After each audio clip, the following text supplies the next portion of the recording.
할렐루야. 4월부터는 설교자만 설교할 때 마스크를 벗으려고 합니다. 좀 얼굴을 보면서 설교를 듣고 보아야 조금 더 원활하게 소통이 되는데 그동안 마스크를 열심히 썼습니다. 근데 4월부터는 좀 우리 마음도 좀 내려놓고 저도 설교할 때 우리 목회자들이 설교할 때만 마스크를 벗도록 하겠습니다. 기도해 주시고 이해해 주시기 바랍니다. 4월 첫 번째 주일 아침입니다. 4월은 부활의 계절입니다. 부활절의 기쁨과 위로와 소망이 성도님들과 가정 위에 함께 하시기를 주님의 이름으로 축원합니다.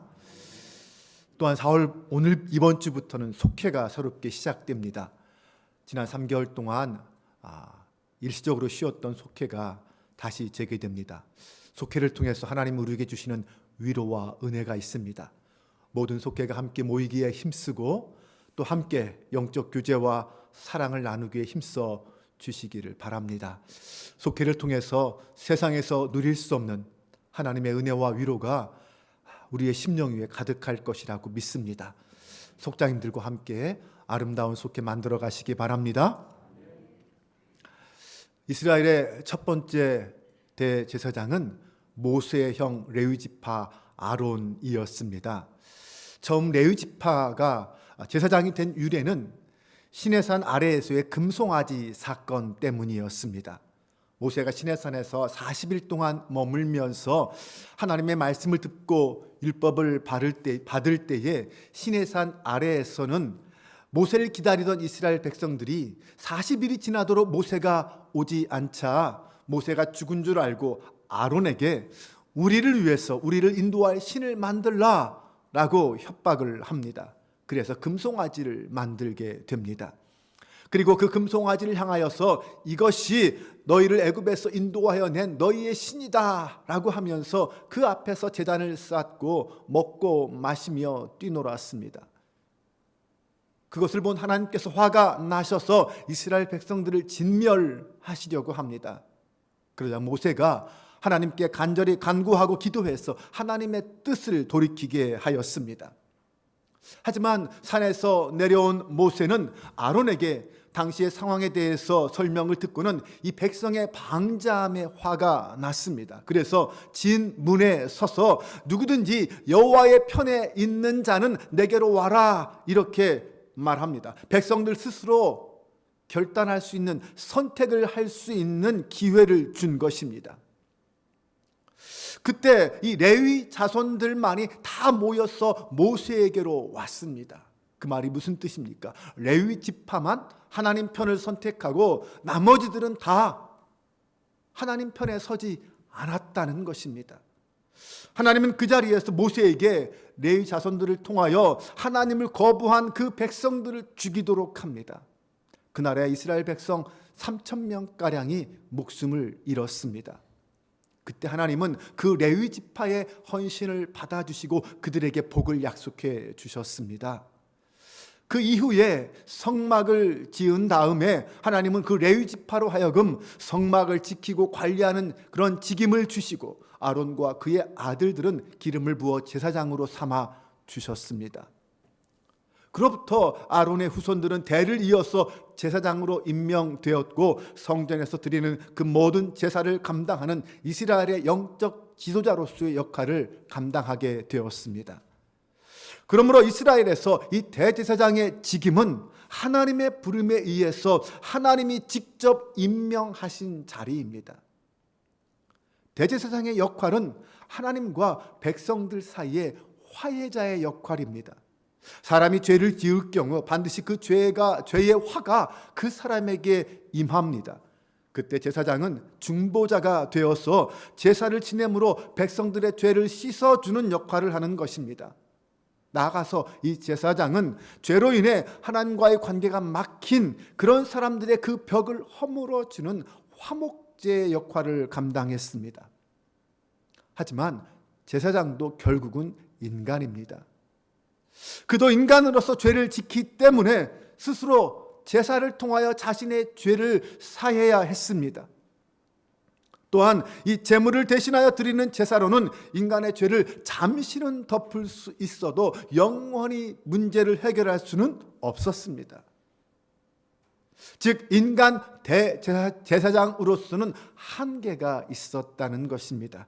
이것은 곧 율법의 한계성을 의미합니다. 율법은 인간의 죄의 문제를 완전히 해결할 수 없습니다. 제물을 드리는 율법의 제사로는 인간의 죄를 완벽하게 사할 수 없습니다. 그래서 그 모든 죄의 문제를 완전히 해결할 수 있는 대제사장이 필요했습니다. 그래서 하나님은 완전하고 영원한 대제사장이신 예수 그리스도를 이 땅에 보내신 것입니다. 예수님은 나의 죄를 용서하시기 위해서 십자가에 피 흘려 죽으시고 우리를 의롭다 하시기 위해서 부활하셨습니다. 즉 하나님은 예수님에게 대제사장의 역할을 감당하게 하신 것입니다. 대제사장은 제사장들의 우두머리로서 모든 제사와 의식을 주관하는 책임자였습니다. 특별히 1년에 한 번 대속죄일이 되면 오직 대제사장만이 지성소에 들어가서 모든 백성들의 죄를 사하는 속죄하는 일을 감당했습니다. 이러한 사역을 감당하는 대제사장은 세 가지 자격 요건이 필요했습니다. 첫 번째는 사람들 가운데서 택함을 받아야 한다는 것입니다. 그래서 예수님은 이 땅에 인간의 몸을 입고 오셔야 했습니다. 두 번째는 인간으로서 타인을 진심으로 용납하고 공감할 수 있는 인격을 가져야 한다는 것입니다. 그래서 예수님은 성육신하셔서 33년 동안 이 땅에 사시면서 인간의 희노애락의 삶을 살아내셨던 것입니다. 세 번째는 하나님의 선택과 사명이 있어야 한다는 것입니다. 따라서 예수님은 스스로 대제사장이 되고자 하신 것이 아니라 하나님의 주권적 부르심을 받아서 대제사장이 되셨습니다. 오늘 본문 5절과 6절은 예수님께서 하나님의 부르심을 받아 영원한 대제사장으로 임명되셨다라는 것을 선포하고 있습니다. 또한 이와 같이 그리스도께서 대제사장이 되심도 스스로 영광을 취하심이 아니요 오직 말씀하신 이가 그에게 이르시되 너는 내 아들이니 내가 오늘 너를 낳았다 하셨고 또한 이와 같이 다른 데서 말씀하시되 내가 영원히 멜기세덱의 반차를 따르는 제사장이라 하셨으니. 다른 대제사장들처럼 예수님도 인간의 몸을 입고 이 땅에 태어나셔야 했습니다. 그래서 성육신 하셨습니다. 그런데 말입니다, 율법이 생긴 이후에 대제사장은 레위 지파 사람이어야 합니다. 그러면 예수님께서도 레위 지파로 태어나셔야 합니다. 그런데 성경에서 메시아는 다윗의 후손 유다 지파로 태어나야 합니다. 그렇게 되면 예수님은 대제사장이시면서 메시아여야 하는데 그러면 레위 지파이면서도 또한 유다 지파여야 합니다. 이건 불가능한 일입니다. 여기서 충돌이 일어납니다. 그럼 어떻게 이 문제를 해결해야 할까요?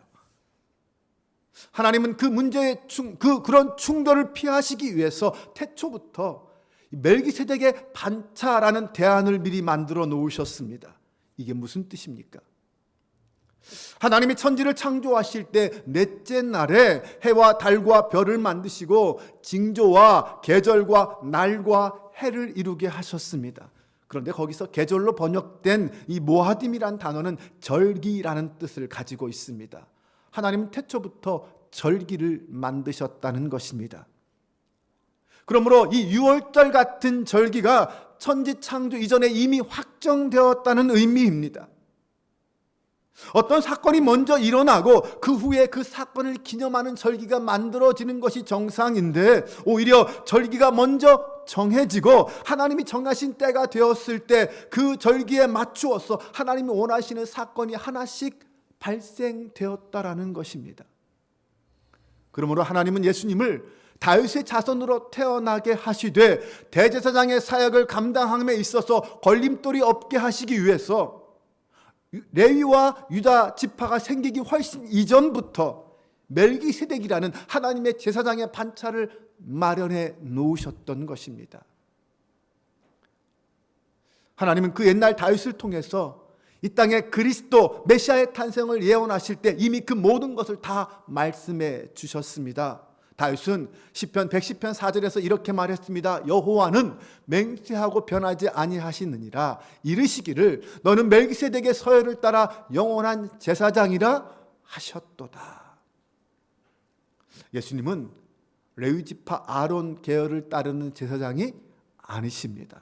그보다 훨씬 높은 멜기세덱의 반차를 따르는 대제사장이십니다. 성경에 이 멜기세덱은 단 한 번 등장합니다. 창세기 14장을 보면 유다와 레위의 중조부인 아브라함은 소돔에서 살고 있던 조카 롯이 시날 왕과 엘라살 왕과 또 엘람 왕과 고임 왕에 의해서 사로잡혀 가고 모든 재물을 다 빼앗겼다는 소식을 듣습니다. 그때 아브라함은 318명의 가신을 데리고 단까지 쫓아가서 이 조카 롯을 구하고 빼앗긴 모든 재물을 다 찾아옵니다. 아브라함이 돌아올 때에 살레망 멜기세덱이 떡과 포도주를 가지고 나와서 아브라함을 맞이했습니다. 그때 성경은 이 멜기세덱을 이렇게 소개했습니다. 그는 지극히 높은 하나님의 제사장이었더라. 성경은 이 멜기세덱이 어떤 사람인지 구체적으로 설명해 주지 않았습니다. 그런데 신약에 와서 거기에 대한 설명이 나옵니다. 바로 히브리서 7장 2절과 3절입니다.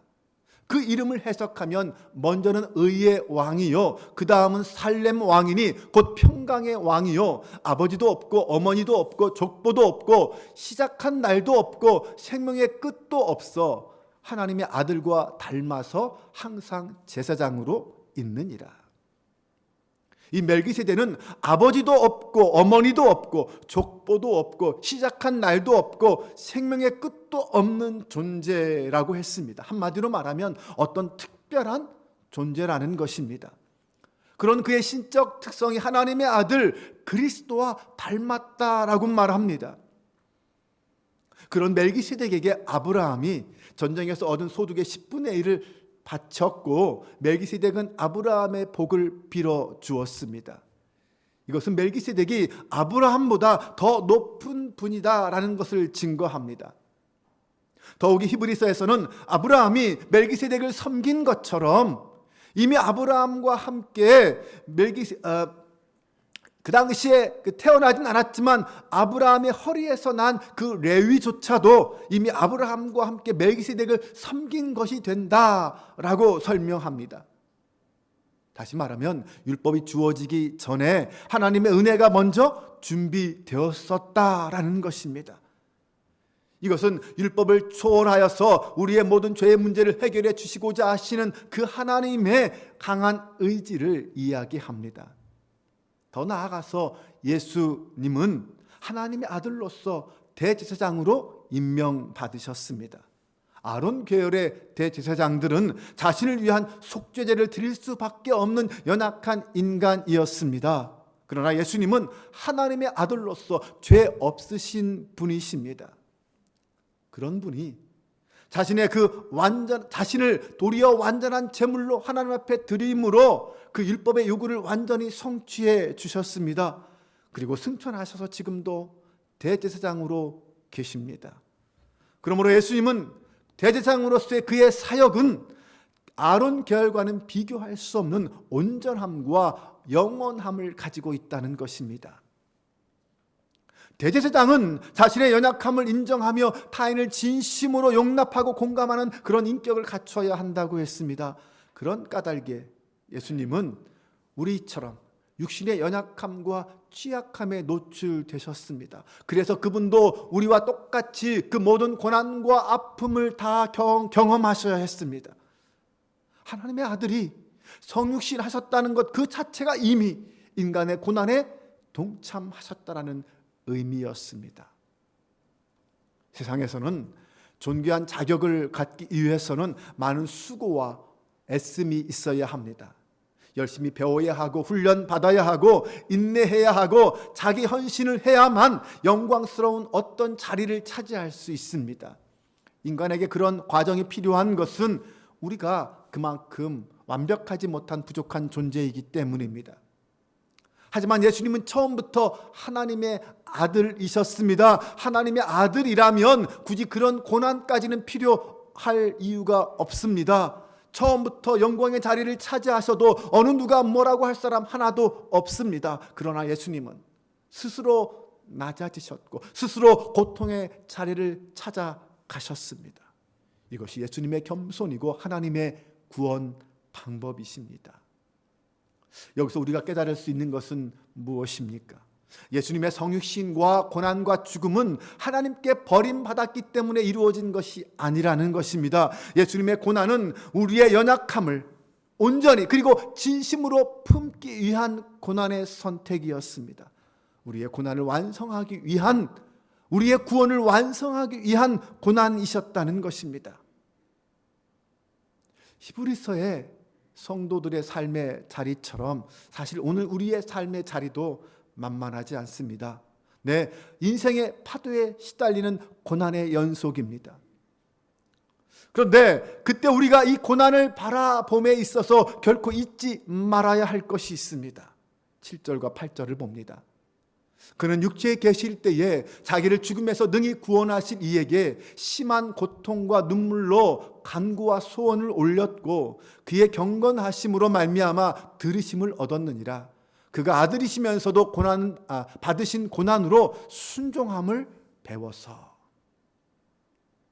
하나님의 아들이신 예수님도 육신으로 이 땅에 계실 때에 고난 중에 고통받으셨고 눈물도 흘리셨습니다. 인간이 당하는 그 모든 슬픔과 아픔을 다 겪으셨습니다. 특히 십자가를 앞두고 겟세마네 동산에서 기도하실 때는 내 아버지여 만일 할만하시거든 이 잔을 내게서 지나가게 하옵소서 이렇게 기도하셨습니다. 예수님도 육신을 가진 인간으로서 어쩔 수 없이 그 고난의 잔을 피하고자 기도하셨습니다. 땀방울이 핏방울이 되도록 통곡과 눈물로 기도하셨습니다.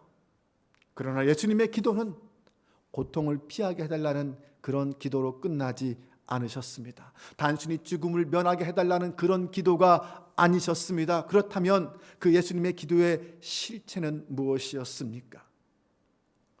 내 아버지여 만일 할만하시거든 이 잔을 내게서 지나가게 하옵소서 이렇게 기도하신 다음에 주님은 그러나 나의 원대로 마옵시고 아버지의 원대로 하옵소서라고 기도하십니다. 인간 예수로서의 기도로 끝내지 않으시고 하나님의 아들 그리스도로서의 기도까지 나아가신 것입니다. 그러기에 하나님께서는 그 예수님의 기도를 들어주신 것입니다.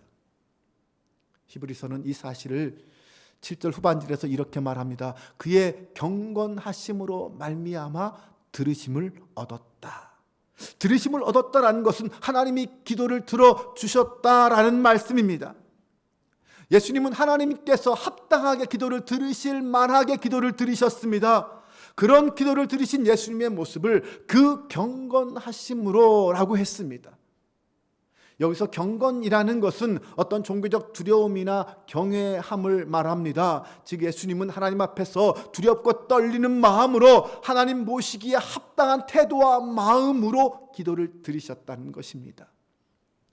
결론적으로 예수님이 드린 그 눈물과 통곡의 기도는 내가 하나님의 뜻을 이루기 위해 왔습니다 라는 기도였습니다. 내 자신을 희생 제물로 드리겠습니다 라는 순종의 기도였습니다.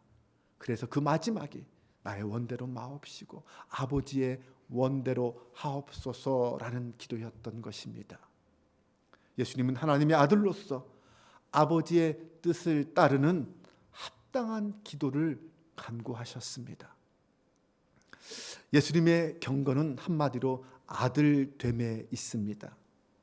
8절에 그가 아들이시면서도 받으신 고난으로 순종함을 배워서라고 했습니다. 이 아들이시면서라는 말은 아들이시기 때문에라는 말로도 이해할 수 있습니다. 아들이시기 때문에 고난을 받으셨던 것입니다. 히브리서 12장 5절과 8절 말씀을 보면 우리 함께 다 같이 이 말씀을 한번 읽어보겠습니다. 일러스되 내 아들아 주의 징계하심을 경히 여기지 말며 그에게 꾸지람을 받을 때에 낙심하지 말라. 주께서 그 사랑하시는 자를 징계하시고 그가 받아들이시는 아들마다 채찍질하심이라 하였으니 너희가 참음은 징계를 받기 위함이라. 하나님이 아들과 같이 너희를 대우하시나니 어찌 아버지가 징계하지 않는 아들이 있으리요. 징계는 다 받는 것이거늘 너희에게 없으면 사생자요 친아들이 아니니라. 아멘. 그리스도인으로서 우리의 징계는 하나님의 자녀이기 때문에 받는 징계입니다. 하나님은 우리에게 징계를 통하여 우리의 죄를 깨닫게 하시고 회개케 하시고 돌이키게 하십니다. 부모가 사랑하는 아들을 위해서 올바른 길로 인도하기 위해서 채찍질을 드는 것처럼 하나님은 우리를 사랑하시기 때문에 징계하십니다. 그러므로 징계를 받을 때는 가볍게 여기지 말아야 합니다. 낙심하지도 말아야 합니다. 겸손하게 하나님의 뜻을 묻고 오히려 사랑과 은혜의 마음으로 징계를 받아야 합니다. 아들이기 때문에 그런 징계를 하시는 것입니다. 아들이 아니라면 그렇게까지 징계할 이유가 없다는 것입니다. 히브리서는 바로 이 사실을 예수님께 적용합니다. 예수님이 바로 하나님의 아들이시기 때문에 하나님은 예수님을 통하여 당신의 계획을 성취하기 위해서 고난의 길로 인도하셨고 십자가를 지게 하셨다는 것입니다. 그래서 히브리서 2장 10절에서는 예수님을 구원의 창시자라고 표현했습니다. 구원의 창시자이신 예수님이 고난을 받고 죽임을 당하신 이유는 고난 받으심으로 영광과 존귀로 관을 쓰시기 위함이었습니다. 또한 모든 사람을 위하여 죽음을 맛보기 위함이었습니다. 하나님이 예수님을 믿는 자들을 영광에 들어가시기 위해서 고난을 통하여 예수님과 예수님의 희생으로 온전케 하신 것입니다. 그래서 하나님의 아들이시면서도 고난 받으신 것이 아니라 아들이시기 때문에 아들로서 고난을 받으신 것입니다. 그래서 아들이기 때문에 구원이라는 그 위대한 사명을 위해서 고난 받으시고 순종하심으로 십자가를 지신 것입니다. 예수님은 영원한 대제사장으로서의 그 직무에 합당한 자격을 얻기 위해 그렇게 고난 받으셨고 순종하셨습니다. 순종이란 하나님의 뜻에 온전히 따르는 것입니다. 예수님은 그 순종으로 하나님의 생명에 참여하셨고 하나님의 생명을 온전히 이 땅에 이루셨습니다. 하지만 하나님은 예수님이 고난 받으실 것을 그냥 방치하시거나 그냥 내버려 두지 않으셨습니다. 그 고난의 현장에 함께 계셨습니다. 그 고난과 죽음을 통하여 당신의 뜻이 온전히 이루어질 때까지 예수님과 함께 고난을 당하셨습니다. 미국의 원주민들의 풍습을 보면 소년이 성인이 될 때까지는 여러 가지 훈련의 과정이 있다고 합니다. 그런데 그 훈련의 마지막 과정은 혼자 어두움 속에서 두려움을 참고 인내하는 그 힘을 길러주는 것이라고 합니다. 아버지가 아들을 데리고 아주 산중 깊숙한 곳으로 데리고 갑니다. 거기에서 장작을 피워서 불을 피워주고 그리고는 아침이 될 때까지 이 불을 꺼트리지 말라라고 말합니다. 그리고 겨우 조심해야 아침까지 피울 수 있을 만큼의 장작을 남겨두고 밤새도록 혼자 있게 합니다. 밤이 되면 맹수 소리가 들려오죠. 나뭇잎이 바람에 스칠 때마다 나는 그 소리를 들릴 때마다 두려움에 깜짝깜짝 놀라겠습니다. 아마 이 어린아이가 얼마나 무서웠겠습니까? 밤에 혹시 맹수가 나오지 않을까봐 그런 두려움으로 열심히 불을 피웠습니다. 조그마한 소리가 들려도 깜짝깜짝 놀라는 그 어두움과 두려움 속에서 참고 인내하는 것을 배우는 것입니다.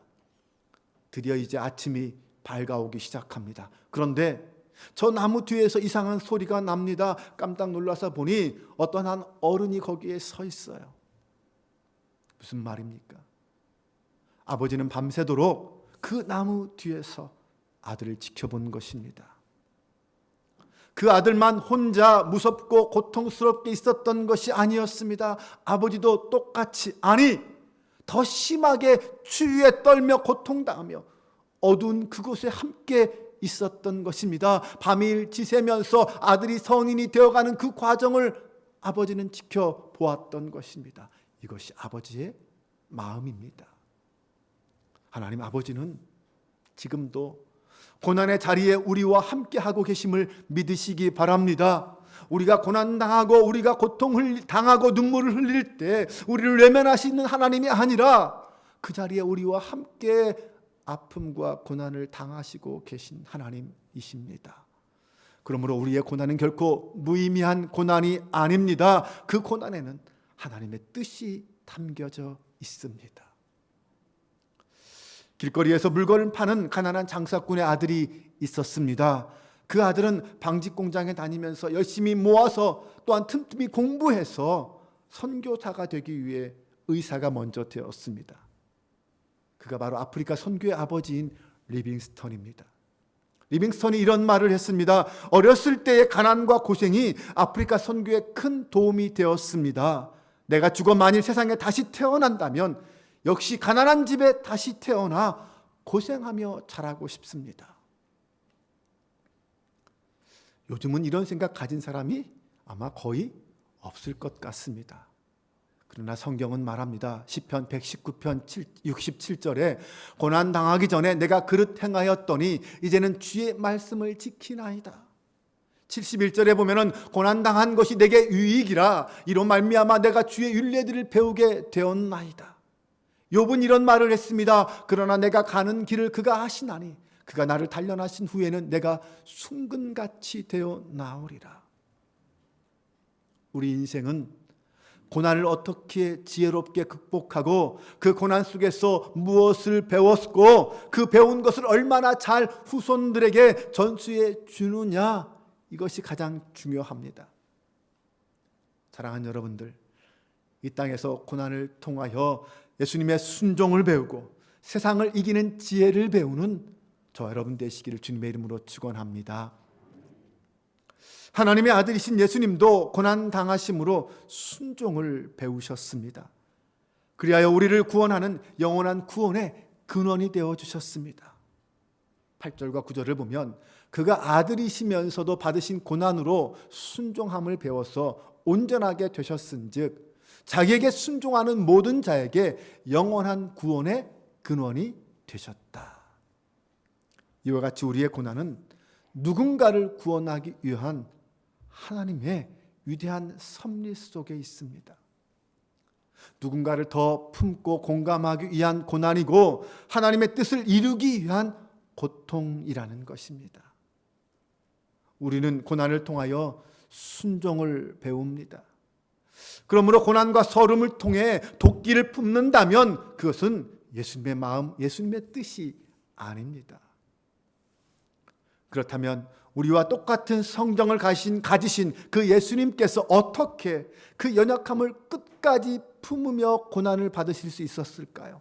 어떻게 죽기까지 그 고통과 아픔을 감당하시며 온전히 순종하실 수 있었을까요?